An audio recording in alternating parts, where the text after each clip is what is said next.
Hello student, how are you? Welcome once again to my YouTube channel. I am Jaimin Sathwara. बच्चों last time हम लोग good set का paper कर रहे थे और गुड सेट के पेपर में ही हम लोग आगे बढ़ते हैं, देखते जाइएगा। चलिए सबसे पहला यहाँ पे आधा पेपर हमारा हो गया था, अब आधे पेपर से हम लोग शुरू करते हैं। Name the sweetener which is trichloro derivatives. तो ट्राइक्लोरो डेरिवेटिव हमारा कौन सा हो सकता है बच्चों? तो ट्राइक्लोरो डेरिवेटिव्स जो है वो हमारा trichloro derivatives of sucrose. Trichloro derivative हमारा एक ही है जिसका नाम क्या है? तो जिसका नाम है सुक्रेलोज। सुक्रेलोज का स्ट्रक्चर यहाँ पे दिया गया हुआ है। चलिए बच्चों देख लेते हैं सुक्रेलोज का स्ट्रक्चर, जिसके अंदर कितने क्लोरीन है? 1, ये रहा 2 और ये रहा 3, यानी कि 3 क्लोरो डेरिवेटिव्स है, इसलिए हम लोग इसे क्या बोलते हैं? Trichloro derivatives. चलिए the deficiency of which vitamin causes scurvy. तो for the scurvy which vitamin is responsible for scurvy? Vitamin C is responsible. कौन सा विटामिन रिस्पॉन्सिबल है? विटामिन सी, जिसे हम लोग प्यार से क्या बोलेंगे? Ascorbic acid. तो आपका सही आंसर आएगा एस्कॉर्बिक एसिड। चलिए बच्चों, which of the following statement is correct? चलिए पहला स्टेटमेंट क्या है? In the unit cell of the rhombic sulphur, rhombic sulphur के यूनिट सेल में the axial distance are equal and the value of each axial angle is 90 degree. सबसे पहले रोहाम्बिक sulphur के अंदर क्या हो जाता है बच्चों? A does not equal to B, does not equal to C हो जाता है। यहाँ पे ऐसा बताया गया और रोहाम्बिक सल्फर में, लेकिन क्वेश्चन जो है वो तो इससे बिल्कुल उल्टा है। उसमें बताया गया हुआ एक्चुअल डिस्टेंस आर इक्वल, यानी कि ए तो क्या हो गया हमारा wrong. Okay, amorphous solid are anisotropic. बच्चों एमोर्फस सॉलिड क्या होता है? तो एमोर्फस सॉलिड होते हैं isotropic in nature. Amorphous solids are isotropic in nature, यानी कि ये भी रॉन्ग हो गया। Silicon doped with the arsenic impurities is a p type of conductor. चलिए बच्चों देख लेते हैं इसे भी। सिलिकॉन और किसके साथ डॉपिंग करेंगे? आर्सेनिक के साथ। सिलिकॉन कौन से ग्रुप का एलिमेंट होता है? 14 का। ओके, और आर्सेनिक हमारे कौन से ग्रुप का एलिमेंट होता है? 15 का। चलिए बच्चों, तो सिलिकॉन को अगर हम लोग आर्सेनिक के साथ डालेंगे, सिलिकॉन को अगर हम लोग आर्सेनिक के साथ यहाँ पे मिक्स करेंगे तो ये क्या होता जाएगा?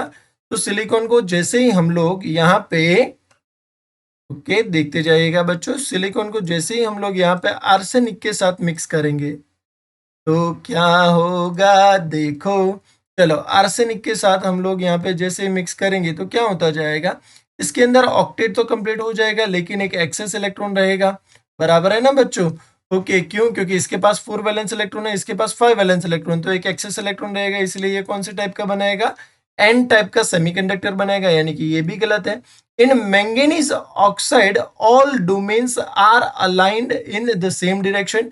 मैंगनीज ऑक्साइड कौन सा होता है? तो मैंगनीज ऑक्साइड होता है हमारा एंटी फेरोमैग्नेटिक, और एंटी फेरोमैग्नेटिक में क्या होता है? तो domains are anti parallels to each other, यानी कि क्या करेंगे? They cancelled magnetic moment of each other, यानी कि ये भी क्या हो जाएगा? रॉन्ग। तो इसमें सभी ऑप्शन रॉन्ग है, यानी कि ये क्या है?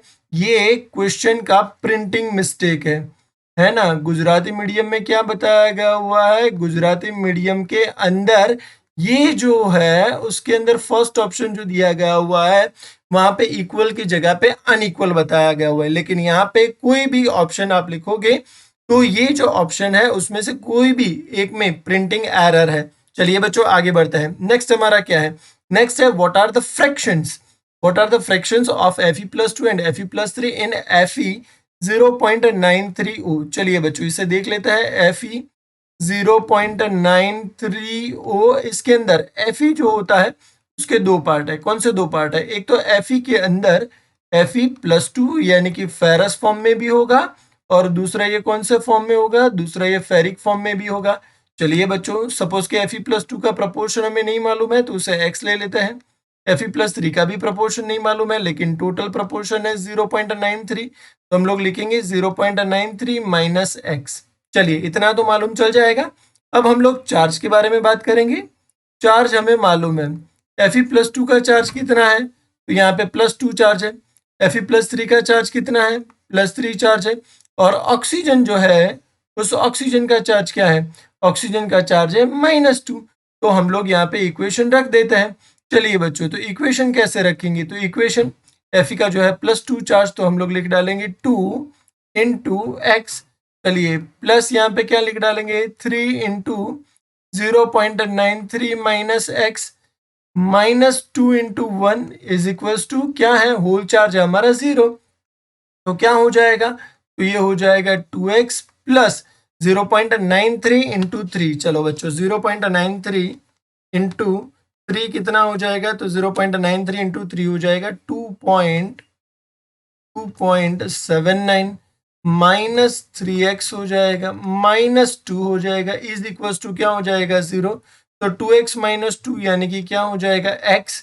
ओके, और 2.79 माइनस 2 यानी कि क्या हो जाएगा 0.79। तो ये हो जाएगा x का वैल्यू मिल जाएगा। x का वैल्यू क्या हो जाएगा, तो x का वैल्यू हो जाएगा 0.79। चलिए बच्चों, अब हमें क्या निकालना है, तो Fe+2 और Fe+3 का प्रपोर्शन निकालना है। तो प्रपोर्शन ऑफ Fe+2 क्या करेंगे, Fe+2 का क्या था वैल्यू x, तो x यहाँ पे रख देते हैं 0.79 डिवाइडेड बाय क्या करेंगे, टोटल प्रपोर्शन था 0.93। चलो बच्चों 0.79 डिवाइडेड बाय 0.93 करो, कितना आंसर मिल रहा है, तो 0.85।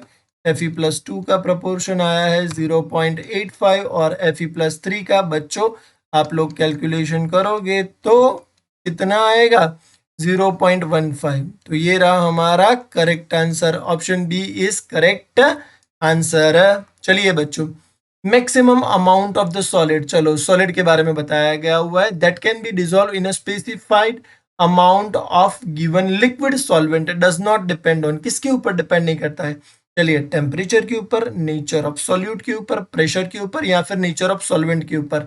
आंसर क्या आएगा, प्रेशर, क्योंकि सॉलिड जो होता है वो सॉलिड के ऊपर कभी भी इफेक्ट ऑफ प्रेशर जो होगा, इफेक्ट ऑफ प्रेशर क्या हो जाएगा, इफेक्ट ऑफ प्रेशर 0 के बराबर हो जाएगा।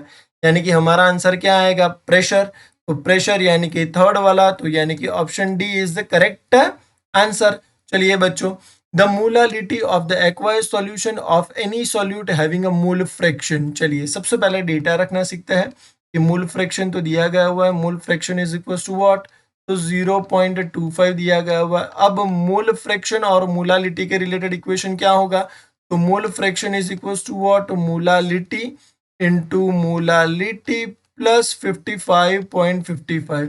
ये शॉर्ट ट्रिक ध्यान में रखना, जिसमें 55.55 क्या है, वाटर के मोल है। एक्वायर्ड सॉल्यूशन दिया गया हुआ है, यानी कि वाटर के मोल लेंगे, 1000 डिवाइडेड बाय 18 करोगे तो वाटर के मोल मिल जाएंगे। चलिए बच्चों, अब कैलकुलेशन को आगे बढ़ाते हैं।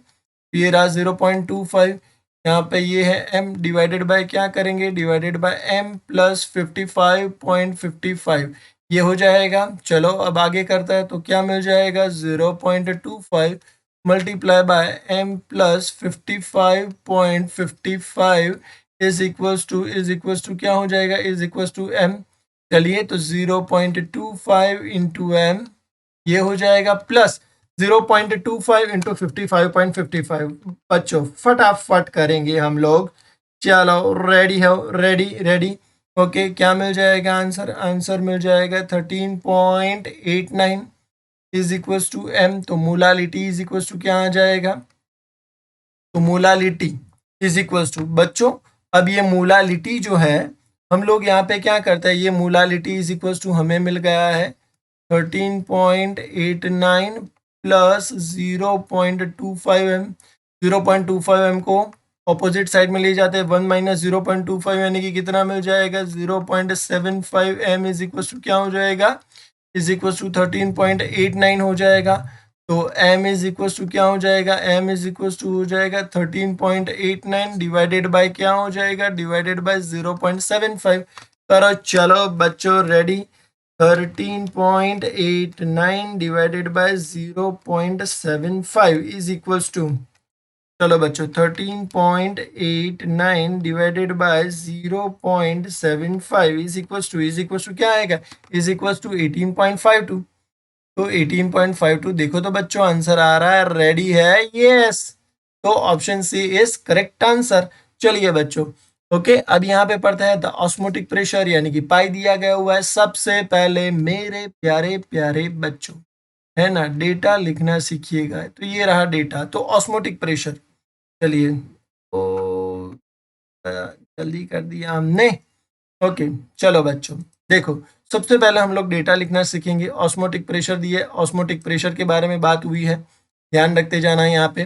तो pi the osmotic pressure of 0.5 molar, यानी कि ये कॉन्सेंट्रेशन दिया गया है 0.5 molar, okay, of 0.5 molar acquired solution of acetic acid. यानी कि बात किसके बारे में की गई है, एसिटिक एसिड, जो क्या है, जो कि हमारा वीक एसिड है, हैविंग अ 2 pH, यानी कि इसका pH दिया गया हुआ है, कितना है, 2 pH दिया गया हुआ है, ओके, एट टेम्परेचर T, यानी कि ऑस्मोटिक प्रेशर पाई को हमें फाइंड करना है।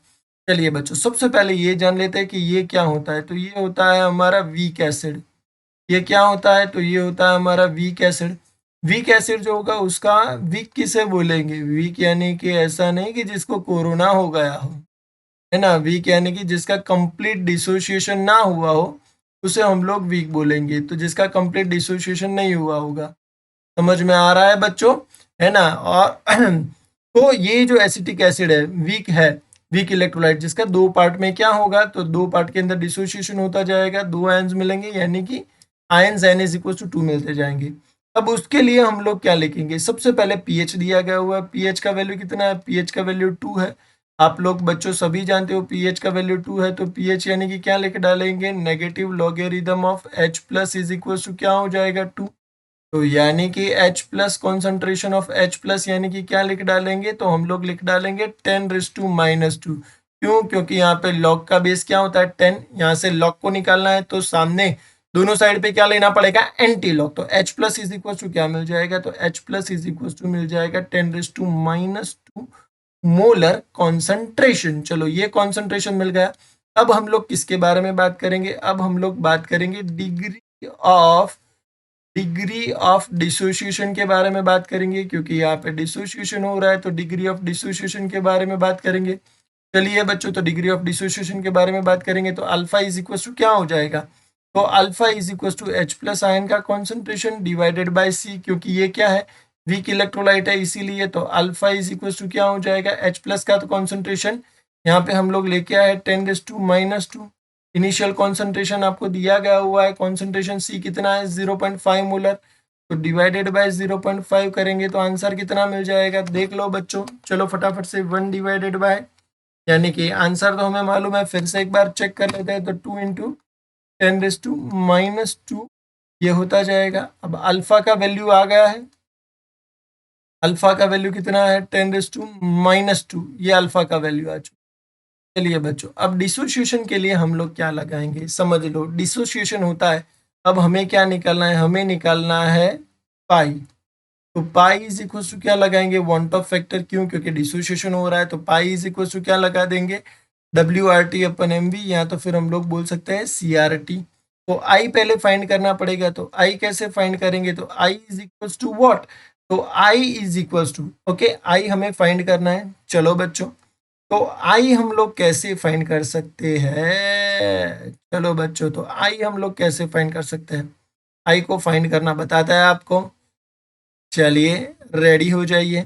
ओके, तो आई कैसे फाइंड कर सकते हैं, तो अल्फा की हेल्प से आई फाइंड कर सकते हैं। तो अल्फा इज इक्वल टू क्या था, अल्फा जिसका डिसोसिएशन हो रहा है उसके लिए क्या, I-1 डिवाइडेड बाय N-1। अब हमारे पास यहाँ पे अल्फा तो है ही, तो अल्फा इज इक्वल टू क्या लिख डालेंगे, alpha is equal to 10⁻²। N का वैल्यू तो है 2-1, एन का वैल्यू ये रहा 2, दो आयंस मिलता है, 2-1 यानी कि 1 हो जाएगा। आई का वैल्यू हमें निकालना था, तो I-1। चलिए बच्चों, तो अब हम लोगों को यहाँ पे क्या मिल जाएगा, तो अब हम लोगों को यहाँ पे ये मिल जाएगा कि 10⁻² is equal to what, is equal to I-1। तो आई का वैल्यू कितना आ जाएगा, आई का वैल्यू हो जाएगा 1 प्लस 10⁻²। ओके, सॉरी, यहाँ पे इसका वैल्यू 2 इंटू 10⁻², था, कोई बात नहीं, हम लोग यहाँ पे 2 से मल्टीप्लाई कर डालते हैं। चलिए बच्चों, तो यहाँ पे 2 से मल्टीप्लाई कर डालेंगे, यहाँ पे भी क्या हो जाएगा, यहाँ पे भी 2 से मल्टीप्लाई कर डालेंगे। चलो बच्चों रेडी हो, तो क्या मिल जाएगा, यहाँ पे मिल जाएगा 1 प्लस 0.02, यानी कि वैल्यू कितना मिल जाएगा, 1.02। ये वैल्यू मिल गया 1.02। अब आई का वैल्यू यहाँ पे इंसर्ट कर डालेंगे इस इक्वेशन के अंदर, तो क्या मिल जाएगा, तो यहाँ पे मिल जाएगा पाई इज इक्वल्स टू आई का वैल्यू है 1.02 इंटू सी का वैल्यू है 0.5 इंटू आर टी। चलो 1.02 इंटू 0.5 करो, चलो बच्चों 1.02 इंटू 0.5 करते हैं तो आंसर कितना मिलता है 0.51 आर टी। देख लो बच्चों, ऐसा आंसर आ गया है 0.51 आर टी आ गया है, ये रहा 0.51 आर टी। तो ये हमारा करेक्ट आंसर है, ध्यान में रखना। चलिए आगे बढ़ते हैं। On the basis of the given following electrode potential which of the following is strongest reducing agent. चलो बच्चों, रिड्यूसिंग एजेंट के बारे में बात करनी है। सबसे पहले किसके बारे में बात करेंगे, ईएमएफ सीरीज के बारे में। इलेक्ट्रोमोटिव फोर्स सीरीज जानते हो बच्चों ईएमएफ सीरीज के बारे में। ओके, ईएमएफ सीरीज में क्या था, रिडक्शन पोटेंशियल को प्रायोरिटी दे रहे थे। इसको हमेशा क्या मिलता था, तो इसको ही हम लोग प्रायोरिटी देते थे। अब इसमें क्या था, इसमें इनिशियल लेवल पे पॉजिटिव वैल्यू आती थी। ओके, सभी की वैल्यू क्या आती थी, पॉजिटिव। फिर वैल्यू क्या आती थी, फिर वैल्यू 0.0 वोल्ट आई, और फिर वैल्यू क्या आ गई, नेगेटिव। ओके, ऊपर वालों का क्या होता था, जो इनिशियल लेवल पे थे, तो इनिशियल लेवल पे थे उनका हमेशा, यानी कि जिनका पॉजिटिव वैल्यू आता था उनका क्या था, जिसका रिडक्शन पोटेंशियल हाई, बच्चों उसका हमेशा क्या होगा, उसका हमेशा होगा रिडक्शन। नीचे वालों का क्या होगा, नीचे वालों का होगा ऑक्सीडेशन। क्या होगा बच्चों, ऑक्सीडेशन। अब जिसका रिडक्शन हो रहा है वो कौन सा एजेंट है, वो है हमारा ऑक्सीडाइजिंग एजेंट, उल्टा। और जिसका ऑक्सीडेशन हो रहा है वो कौन सा एजेंट है, तो वो है हमारा रिड्यूसिंग एजेंट। हमें क्या लेके आना है, रिड्यूसिंग एजेंट, यानी कि वैल्यू क्या होनी चाहिए, लोएस्ट होनी चाहिए। लोएस्ट वैल्यू यहाँ पे किसका है, जिंक का है, तो जिंक हो जाएगा हमारा करेक्ट आंसर। चलिए बच्चों, रेडी है, यस, ओके, तो आगे बढ़ते हैं।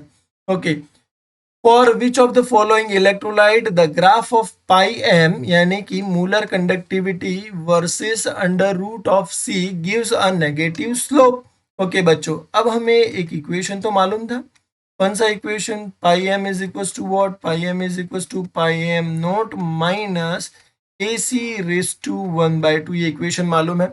ओके, अब इस इक्वेशन को ध्यान में रख के हम लोग क्या करते हैं, इस इक्वेशन को ध्यान में रख के हम लोग एक ग्राफ प्लॉट करते हैं, है ना। तो ये ग्राफ प्लॉट करेंगे with the help of which is equation, with the help of y is equal to m x plus c की हेल्प से, with the help of y is equal to m x plus c की help से हम लोग यहाँ पे graph plot करेंगे। चलो बच्चों, तो ग्राफ कैसा मिल जाएगा, तो ग्राफ हमें कुछ ऐसा मिल जाएगा, ये रहा ग्राफ मिल जाएगा, जिसके अंदर हम लोग किसका ग्राफ प्लॉट कर रहे हैं, molar conductivity versus concentration in root. ये ग्राफ कैसा मिलता जाएगा, तो स्ट्रॉन्ग इलेक्ट्रोलाइट के लिए ये ग्राफ कुछ ऐसा मिलता जाएगा। हमें इसी ग्राफ के बारे में यहाँ पे पूछा गया हुआ है, किसके बारे में मिलता था ये ग्राफ, स्ट्रॉन्ग इलेक्ट्रोलाइट के बारे में, जिसमें इसका इंटरसेप्ट का वैल्यू क्या होता था, जिसमें इसका इंटरसेप्ट जो है बच्चों, उस इंटरसेप्ट की वैल्यू जो है यहाँ पे, ये ध्यान में रखना, जिसमें ये जो इंटरसेप्ट था वो इंटरसेप्ट का वैल्यू कितना मिलता था, तो इंटरसेप्ट का वैल्यू मिलता था lambda m naught. Lambda m naught intercept का वैल्यू था, और स्लोप का वैल्यू क्या था ये भी बता देते हैं, तो स्लोप का वैल्यू था माइनस ई। स्लोप का वैल्यू कितना है, -a के जितना है। चलिए, तो इसमें से आपको सिर्फ स्ट्रॉन्ग इलेक्ट्रोलाइट निकालना है। स्ट्रॉन्ग इलेक्ट्रोलाइट एसिटिक एसिड नहीं है, अमोनियम हाइड्रोक्साइड भी नहीं है, वाटर भी हमारा स्ट्रॉन्ग इलेक्ट्रोलाइट नहीं है, तो हमारा करेक्ट आंसर कौन सा है, सोडियम एसिटेट। सोडियम एसिटेट का फॉर्मूला क्या हो जाएगा, कोई बच्चा पूछेगा तो ये लिखेंगे CH3COO जो कि सॉल्ट होता है, which is made up of weak acid plus strong base. Weak acid plus strong base से ये मिलता है, ध्यान में रखिएगा बच्चों, ये मिलता है weak acid plus strong base से। ओके, चलिए बच्चों, नेक्स्ट हमारा क्या हो जाएगा, on electrolysis of the acquired solution of a halide of a metal passing 1.5 ampere electric current pass करेंगे 10 मिनट के लिए, तो इतना वेट डिपॉजिट होता जाएगा जिसका एटॉमिक मास ये है। तो हम लोगों को क्या, वो मेटल हैलाइड फाइंड करना है। कैसे फाइंड करेंगे बच्चों? एक शॉर्ट ट्रिक ध्यान में रखना कि वेट के रिगार्डिंग तुम लोग ये शॉर्ट ट्रिक हमेशा यूज कर सकते हो। Weight is equal to what? Weight is equal to ZIT divided by 96500। पहले ये फॉर्मूला को प्रिपेयर कर डालो। Weight is equal to what? ZIT divided by 96500। चलो, तो W is equal to, weight तो दिया गया हुआ है, कितना है हमारा वेट? तो वेट है हमारा कितना है? 0.2938 ग्राम। ओके, Z यानी कि क्या? तो Z यानी कि इक्विवेलेंट वेट होता है, लेकिन इक्विवेलेंट वेट तो हमें नहीं दिया गया हुआ है, तो हम लोग क्या करेंगे? कुछ नहीं करेंगे, एटॉमिक मास तो दिया गया हुआ है, तो हम लोग लिखेंगे atomic mass divided bye it's valency, ये हो जाएगा। चलिए, तो हम लोग अब यहाँ पे इक्वेशन रख देते हैं कि W का वैल्यू दिया गया हुआ है 0.2938 इज इक्वल टू Z का वैल्यू क्या हो जाएगा? तो Z का वैल्यू हो जाएगा एटॉमिक मास। एटॉमिक मास कितना है? 63 इंटू I कितना है? I है हमारा 1.5 इंटू T, टाइम T कितना है? 10 into 60 second. Okay, divided by क्या करेंगे? डिवाइडेड बाय 96500 इंटू क्या लिखेंगे? इंटू लिखेंगे वैलेंसी। चलो बच्चों, तो valency is equal to what? तो हम लोग लिख डालेंगे valency is equal to what? तो 63.1.5 10 इंटू 60 डिवाइडेड बाय क्या करेंगे? डिवाइडेड बाय वैलेंसी ऊपर, ये तो है 96500, मल्टीप्लाई बाय क्या हो जाएगा? 0.2938। ओके, तो वैलेंसी आप कैलकुलेशन करोगे तो मालूम चल जाएगा कि वैलेंसी की वैल्यू क्या आएगी?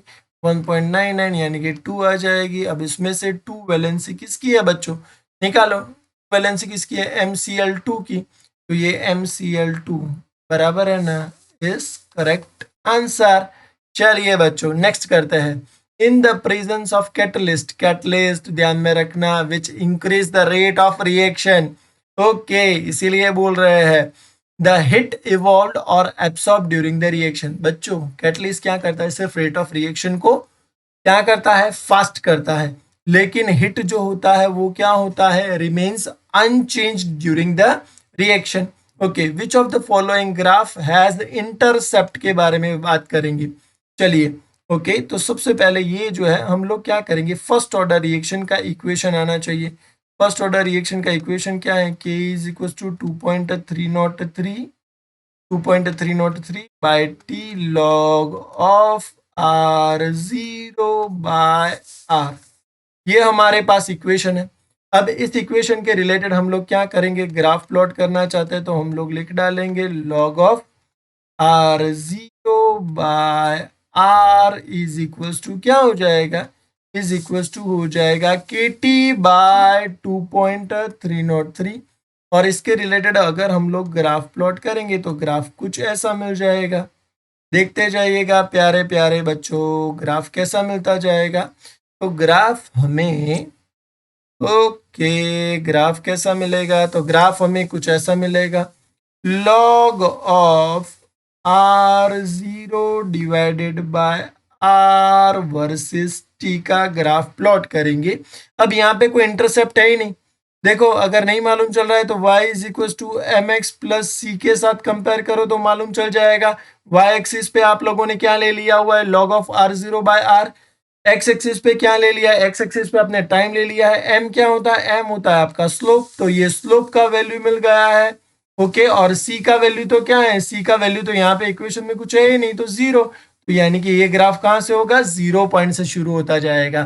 तो हमारा इसके अंदर करेक्ट आंसर क्या आएगा? log of R0 divided by R versus T। Ready बच्चों? चलिए, okay, time required to decompose SO2Cl2 to half of its initial amount is 40 minute, यानी कि हाफ लाइफ टाइम दिया गया हुआ है। चलिए बच्चों, चलिए डेटा लिख डालते हैं। हाफ लाइफ टाइम कितना है? हाफ लाइफ टाइम है हमारा 40 मिनट। ओके, चलिए, if the decomposition is the first order reaction, तो डीकम्पोजिशन फर्स्ट ऑर्डर रिएक्शन के लिए क्या लिखेंगे? तो हम लोग लिख डालेंगे T1 is equal to what? 0.693 by K। तो what will be the rate constant? बहुत ही इजी है, K निकालना है। K इज इक्वल टू क्या हो जाएगा? 0.693 बाय T1 यानी कि 40 इंटू 60 करेंगे चलिए के निकालिए कि क्या होगा। चलो चलो चलो फटाफट।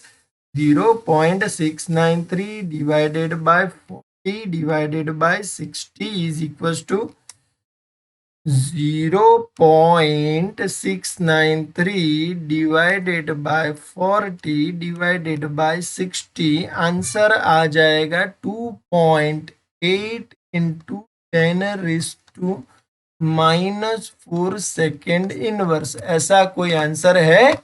2.88 इंटू 10⁻⁻⁴ सेकेंड इनवर्स। चलिए नेक्स्ट करते हैं। विच of the following is reversible. Reversible कौन होता है बच्चों? रिवर्सेबल हमेशा कौन से होते हैं? लायोफिलिक लिक्विड लवर होते हैं, ये वही रिवर्सेबल होता है। तो रिवर्सेबल इसमें से कौन है? ये तो है मेटल ऑक्साइड। मेटल के साथ तो लायोफोबिक बनता है, यानी कि लिक्विड रिपेलेंट। एक तो मेटल सबसे पहले जो है वो ऐसे कोई भी टाइप का सॉल ही नहीं बनाती है, और सॉल बनाती है तो वो क्या होता है? वो रिवर्सेबल नहीं इरिवर्सेबल होता है। यानी कि ये तो आंसर नहीं आएगा। ये भी है मेटल वाला, नहीं आएगा। ये भी है गोल्ड, मेटल वाला, नहीं आएगा। एक ही आएगा, ध्यान में रखना। लायोफिलिक सॉल के एग्जाम्पल, दूसरे एग्जाम्पल भी कौन से होंगे? गम, स्टार्च, रेजिन जो होता है वो लायोफिलिक सॉल बनाता है। नेक्स्ट बच्चों, from the figure in which of the following vessel the pressure. चलो प्रेशर के बारे में बात करनी है। Pressure of the gas is the highest. Okay, तो प्रेशर दिया गया है, और दूसरा हिंट के लिए क्या दिया गया हुआ है? हिंट के लिए आपको उसका फॉर्मूला दिया गया हुआ है, यानी कि हम लोग ये इक्वेशन लगा सकते हैं, ideal gas equation. PV is equal to what? तो PV is equal to mole NRT. PV is equal to NRT, तो PV is equal to mole यानी कि क्या? तो हम लोग लिखेंगे mass divided by molecular mass into RT, यानी कि प्रेशर और मॉलिक्यूलर मास एक दूसरे के क्या होता है? Inversely proportional. तो हम लोगों को क्या करना है? हम लोगों को यहाँ पे हाईएस्ट प्रेशर जानना है। The pressure of the which of the following gas is highest.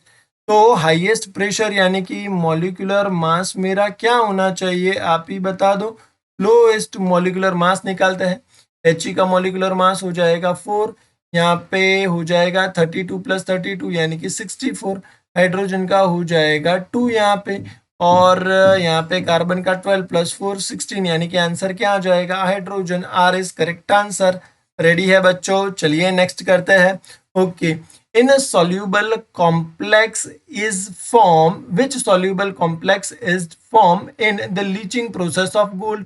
तो गोल्ड का लीचिंग प्रोसेस जानते हो बच्चों? ये रहा गोल्ड का लीचिंग प्रोसेस। तो इसमें कौन सा? यहाँ पे कॉम्प्लेक्स फॉर्म होता है, तो कॉम्प्लेक्स फॉर्म होता है NaAuCN ट्वाइस। तो हमारा आंसर क्या आ जाएगा? तो आंसर आ जाएगा Na प्लस, और ये हो जाएगा AuCN2 माइनस। तो आंसर हो जाएगा AuCN2 माइनस। तो ये हो जाएगा डी, ऑप्शन डी है हमारा करेक्ट आंसर। चलिए बच्चों नेक्स्ट करते हैं 77। विच of the following slag is form during the extraction of the iron. बच्चों आयरन का जब भी एक्सट्रैक्शन होता है तो फॉर आयरन हम लोग क्या करते हैं? तो फॉर आयरन तो ब्लास्ट फर्नेस के अंदर सबसे पहले हम लोग डालते हैं कैल्शियम कार्बोनेट का कोथरी, कैल्शियम कार्बोनेट, जिसका डिसोसिएशन होगा और क्या मिलेगा? Calcium oxide plus carbon dioxide. ये जो कैल्शियम ऑक्साइड रहा वो कैल्शियम ऑक्साइड किसके साथ रिएक्शन करेगा? तो SiO2 सिलिकॉन डाइऑक्साइड के साथ रिएक्शन करेगा, और सिलिकॉन डाइऑक्साइड के साथ रिएक्शन करके क्या बना देगा? Calcium silicate. ध्यान में रखना, सिलिकेट फॉर्मेशन को क्या बोलेंगे? स्लैग।